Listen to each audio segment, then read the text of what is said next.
ఒకే రోజున మా చిలుకలూరుపేట నియోజకవర్గంలో నాదెండ్ల మండలంలో గోపాలరావు అనేటువంటి ఒక రైతు, అదే మండలానికి సంబంధించినటువంటి ఆదినారాయణ అనేటువంటి మరొక రైతు ఎన్నో సంవత్సరాల నుంచి కూడా మరి అక్కడే నాదెండ్లలోనే వీళ్ళు వ్యవసాయం చేసుకుంటూ ఉంటారు. ఈ సంవత్సర కాలంగా మిర్చికి కానీ వాళ్ళు పండించినటువంటి పత్తికి కానీ ఎక్కడా కూడా పొగాకు కానీ వాళ్లకు గిట్టుబాటు ధర లేక ఆ పంట పండించినటువంటి భారం వారి మీద పడి అప్పులు ఇబ్బందులై తట్టుకోలేక భరించలేక ఈ ఆత్మహత్య చేసుకోవడం జరిగింది. ఖచ్చితంగా వీరు చేసుకున్నటువంటి ఈ ఆత్మహత్య కూటమి ప్రభుత్వం యొక్క ఫెయిల్యూర్ వల్ల జరిగినటువంటి ఆత్మహత్య. ఇది ఖచ్చితంగా ప్రభుత్వ హత్య అని మనకు స్పష్టంగా అర్థమవుతా ఉంది. ఎందుకంటున్నానంటే ఈ సంవత్సర కాలంగా మనం చూస్తూ ఉన్నాము, రైతులు రోడెక్కుతున్నారు, రైతులు కన్నీళ్లు గాస్తున్నారు, రైతులకు గిట్టుబాటు ధర లేక అప్పులైపోయి కుటుంబాన్ని నడపలేక అన్ని విధాలుగా కూడా రైతు ఒక దిగ్భ్రాంతికి గురవుతూ తను చేసేటువంటి వ్యవసాయం తప్ప ఇంకో పని చెయ్యలేక, ఈ అప్పులు తీర్చలేక, వడ్డీలు కట్టలేక నానా ఇబ్బందులు పడుతున్నాడని చెప్పి అనేక సందర్భాల్లో వైఎస్ఆర్ కాంగ్రెస్ పార్టీ అనేక సందర్భాల్లో చెప్పినటువంటి పరిస్థితులు ఉన్నాయి.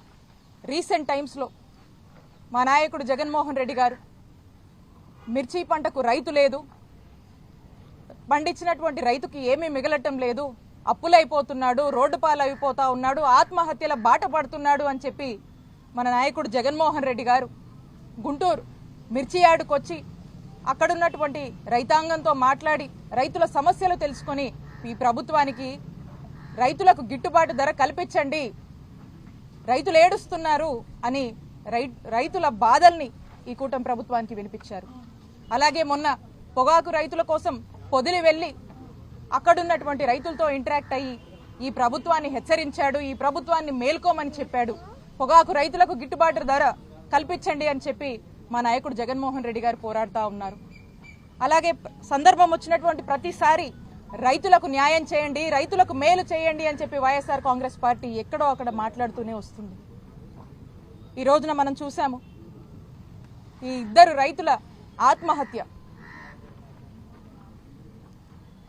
ఆ రైతుకు తన మనసుకు ఎంత కష్టం కలిగింది, అప్పులోళ్ళ ఇంటి మీద పడి వేధిస్తూ అనేక మాటలు అంటూ తనకు ప్రభుత్వమే ఒక గిట్టుబాటు ధర కల్పించుంటే ఈ పరిస్థితి వచ్చుండేదా అని నేను ప్రశ్నిస్తా ఉన్నాను. ఈ కూటమి ప్రభుత్వం మేల్కొని రైతులకు ఏం చేయాలి, ఏదన్నా దేనికన్నా అసలు వీటి ధరలేంటి, రైతులు నష్టపోతున్నారు, దీనికి ఏం చేయాలి, ఏ పంటకైనా కూడా ఒక గిట్టుబాటు ధర కల్పించారా మీరు అని ఈ కూటమి ప్రభుత్వాన్ని నేను ప్రశ్నిస్తున్నాను. ఏ పంటకు మీరు న్యాయం చేస్తున్నారు, ఏ రైతుకు మీరు న్యాయం చేస్తున్నారని కూటమి ప్రభుత్వాన్ని ప్రశ్నిస్తా ఉన్నాము. గతంలో చూసినట్టయితే జగన్మోహన్ రెడ్డి గారి నాయకత్వంలో మా జగనన్న ప్రభుత్వంలో రైతులు ఆత్మహత్యలు చేసుకోవద్దని, రైతన్నలు ఇలాంటి కన్నీటి గాథల నుంచి బయటికి రావాలి, వలసపోయినటువంటి రైతులు కూడా ఆంధ్రప్రదేశ్ రాష్ట్రానికి తిరిగి వచ్చి వ్యవసాయం చక్కగా నవ్వుతూ సంతోషంగా చేసుకునేందుకు అన్ని విసురుబాటు కల్పించారు. అన్ని రకాలుగా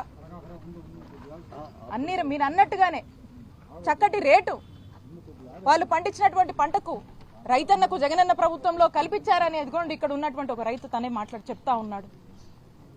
రైతన్నల కోసం రైతు భరోసాను అందించాము, పంటల పెట్టుబడి కోసం రైతు భరోసా కేంద్రాలు తీసుకొచ్చాము.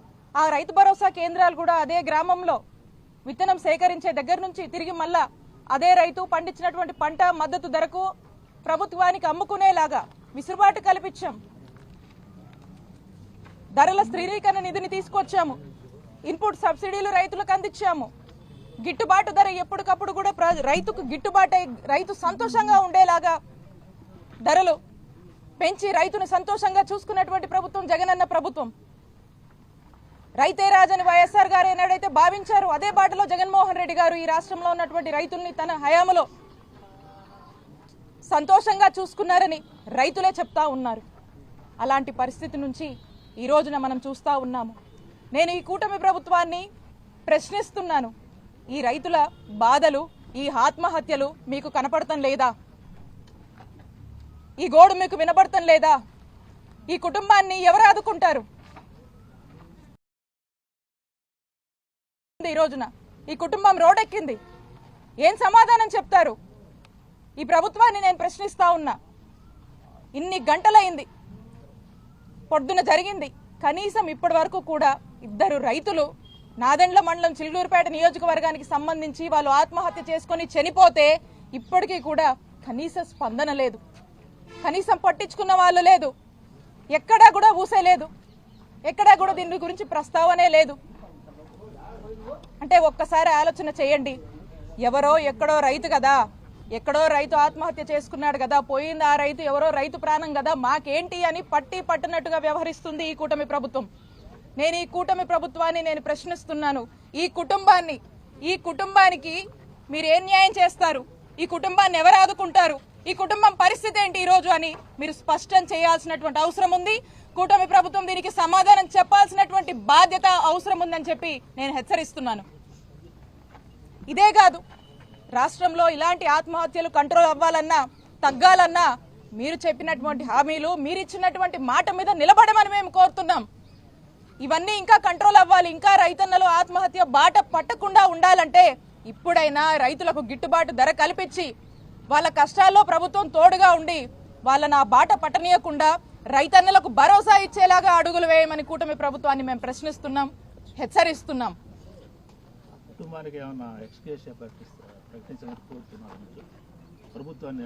ఖచ్చితంగా ఈ కూటమి ప్రభుత్వాన్ని మేము ప్రశ్నిస్తున్నాం. ఈ కుటుంబానికి మీరు ఏం సమాధానం ఇవ్వబోతున్నారు? ఈ కుటుంబం బాధ్యత ఎవరు తీసుకుంటారు అని నేను ప్రశ్నిస్తున్నా. దీనికి సమాధానం ఇవ్వాల్సినటువంటి బాధ్యత ఈ ప్రభుత్వం ముందుందని తెలియజేస్తున్నాను. ఇదే కాదు, ఒక రైతన్నలే కాదు, అన్ని రంగాల వాళ్ళని, అన్ని వర్గాల వాళ్ళని మోసం చేస్తుంది ఈ కూటమి ప్రభుత్వం. ఈ ఏడాదిగా ఇదే అవుతా ఉంది. ఒకవైపు రాష్ట్రంలో చూస్తుంటే మహిళలు,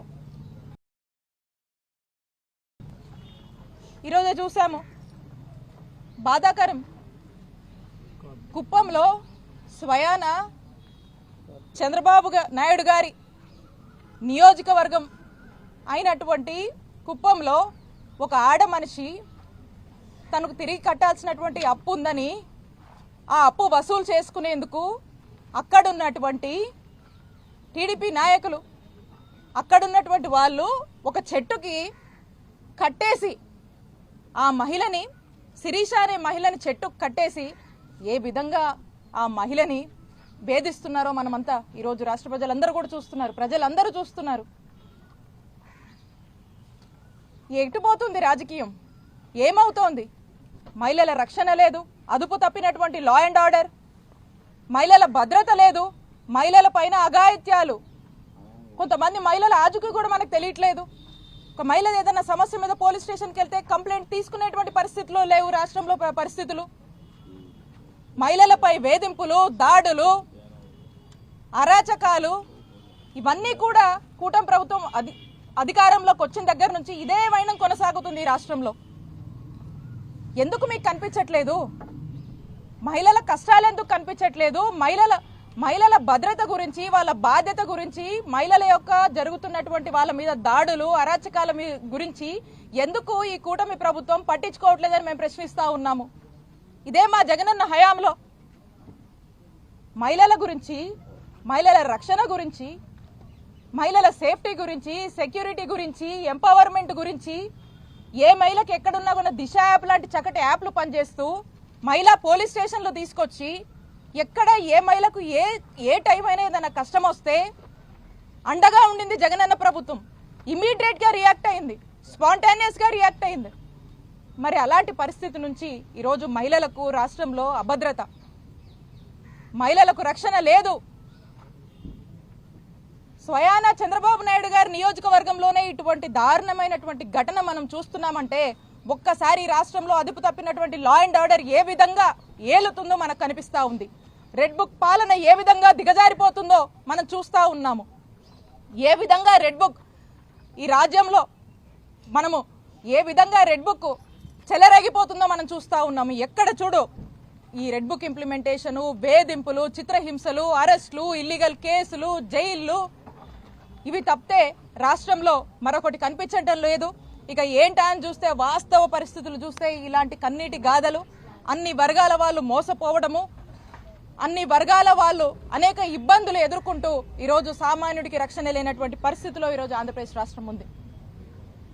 కాబట్టి నేను అడుగుతా ఉన్నా, ఇప్పటికైనా ఈ రెడ్ బుక్ మీద ఉన్నటువంటి దృష్టి పక్కన పెట్టి మహిళల మీద, మహిళల రక్షణ మీద, రైతులకు మేలు చేసే దాని మీద, విద్యార్థుల భవిష్యత్తు మీద, వైద్యారోగ్య రంగం ఇంకా ముందుకు చక్కగా నడిపే విధంగా మీ దృష్టి ఉండాలని, అందరినీ మీరు ఆదుకొని అందరికీ ఈ కూటమి ప్రభుత్వము ఇప్పటికైనా కూడా మేలుకొని ప్రజలకు అండగా ఉండాలి, మంచి చేయాలి అనేటువంటి ఒక ఆలోచనకి రండి అని చెప్పి మేము హెచ్చరిస్తా ఉన్నాము. నేను అదే డిమాండ్ చేస్తా ఉన్నాను. ఇప్పటి వరకు కూడా ఏ ఇన్సిడెంట్ అయినా స్పందిస్తారు కదా, మాట్లాడతారు కదా, కనీసం కూడా ఈ కుటుంబానికి వాళ్ళ యొక్క ప్రగాఢ సానుభూతి తెలియజేయాల్సినటువంటి అవసరం ఉంది. కనీసం ఏది కూడా లేకుండా, ఊసే లేకుండా ఉన్నటువంటి పరిస్థితుల్లో నేను అదే ప్రశ్నిస్తా ఉన్నాను. ఖచ్చితంగా ఈ కుటుంబానికి మీరు ఏం సమాధానం ఇస్తారో చెప్పాలి అని చెప్పి ఈ కుటుంబ ప్రభుత్వాన్ని నేను ప్రశ్నిస్తున్నాను.